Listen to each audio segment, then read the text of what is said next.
Hello aspirants, a very warm welcome to the YouTube channel of Analyst IAS. So recently there have been a deal in the European Union and India Clean Energy and Climate Partnership. There have been a meeting. So we'll see the highlights of the meeting. We'll see what is this European Green Deal, what are the different initiatives by India and European Union in the sector of the clean energy. Then we'll see about this partnership. After that, we'll be solving our today's prelims practice question based on this topic. Let's start. Why news? So, the Minister of Power and Renewable Energy, who was from India, and moreover, Executive Vice President of European Green Deal, the European Union, they both sat together and they have discussed cooperation under the European Union India Clean Energy and Climate Partnership. So, what is this European Green Deal? First of all, we'll see that. It is a deal in which the European Union seeks to transform the EU into a modern, more resource efficient, and moreover a more competitive economy. And there have been certain things which it wants to ensure, such as no net emissions of greenhouse gases by 2050, economic growth decoupled with the resource use, then no person and no place shall be left behind. After that, one third of the European 1.8 trillion investments from the next generation EU recovery plan and the European Union 7-year budget, these both will finance this European Green Deal. So this was the meeting. Now what are the highlights of the meeting? We will see. First of all, there have been talks on the renewable energy capacity expansion. India has highlighted the efforts to basically ramp up the renewable energy capacity, and it wants to establish manufacturing facilities for advanced solar cells and panels as well. Then manufacturing capacity of most advanced solar cells and panels is increasing, and up to by 2030 a total manufacturing capacity would be 80 gigawatts. Then there is cooperation under the EU India Clean Energy and Climate Partnership. They both have discussed on collaboration in areas such as energy efficiency, renewable energy growth, green hydrogen, green storage, diversification of the global supply chain and all. So this have been done. Then there is energy storage and round the clock renewables. They both have recognized the need to store this energy to facilitate around the clock or 24-hour renewable energy supply. India actually plans to introduce bids. India wants more storage capacity and has already initiated a bid for this production linked initiative for this energy storage. Moreover, India have proposed joint pilots with the European Union in certain sectors, for example like green steel and other technologies. This is highlighting India's pilot project for round the clock renewables using the hydrogen and the ammonia as a storage. Now, green hydrogen and free trade. Recently in 2023 prelims, there have been a question on the green hydrogen. You can go through that question. And India emphasized the importance of free and open trade for journey towards the green hydrogen, and also it has cautioned against the protectionism which is being done by some member states.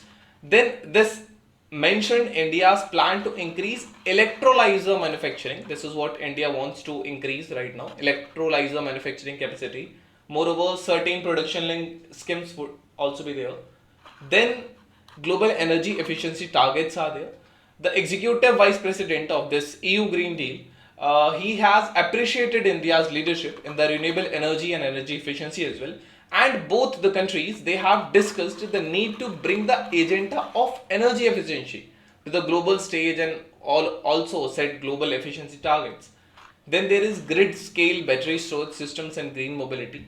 So these both will be the opportunities, and opportunities were explored in batteries of grid scale storage, particularly for green mobility. And India's concern is to have a significant market share in green mobility with a majority of two-wheelers, three-wheelers, and substantial portion of the four-wheelers which are on roads.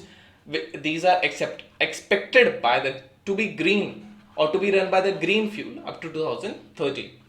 Then detoxifying agriculture and energy access. The Power Minister has expressed India's goal or India's aim of transitioning away from chemical fertilizers. We are moving towards the more efficient fertilizers. The issue of energy excess for the global population, especially in the countries like Africa, they were discussed. Moreover, there have been a role of International Solar Alliance. This was an alliance by India and France initially, and later on many countries have joined it. One Sun, One Grid is also one of the programs. PM Kusum and all. So these are the things under it. And bringing these are the things which are associated with this. So if you are reading a topic, you should read it thoroughly, everything about it. So this is what UPSC is trying to expect from you nowadays, from the recent trend. So this was highlighted, and partnership between EU, ISA, Africa and India was proposed to address this issue. Then we'll see what is this European Union India Clean Energy and Climate Partnership. So this was agreed upon in 2016, and it will be financed by partnership instrument of European Union. For example, this Price Waterhouse Coopers Private Limited in India, then NERAS AS, Euro Chambers, the Council on Energy and Environment. These will be the implementing partners and they'll work together. So this all will be managed by the delegation of the European Union to India, the finance and all. Now there are certain areas of cooperation in this European Union Clean Energy and Climate Partnership. So the areas of cooperation are energy efficiency, energy conservation building would be there. There would be nearly zero energy buildings, smart readiness indicators. Then in the sector of renewable energy, there are large solar power projects, solar PV rooftops, then offshore wind storage would be there, energy storage, green hydrogen and all. Then in the sector of the climate change, there would be adaptation, mitigation, cooling, knowledge management, etc. So these are the things. Now the first question of the prelims is, which of the following is not a landlocked country of the Europe? So you should know about the world map as well. A question is asked approximately every year, every other year in the UPSC prelims. Second question says, which of the following mountain ranges is not present in the Europe? Apennine mountain, Prenis mountain, Sierra Nevada mountain range, or the Alps mountain range. You can type the correct answer in the comment section. This was all about today's video and session. Thank you. Have a nice day and stay tuned with the Analyst IAS for a better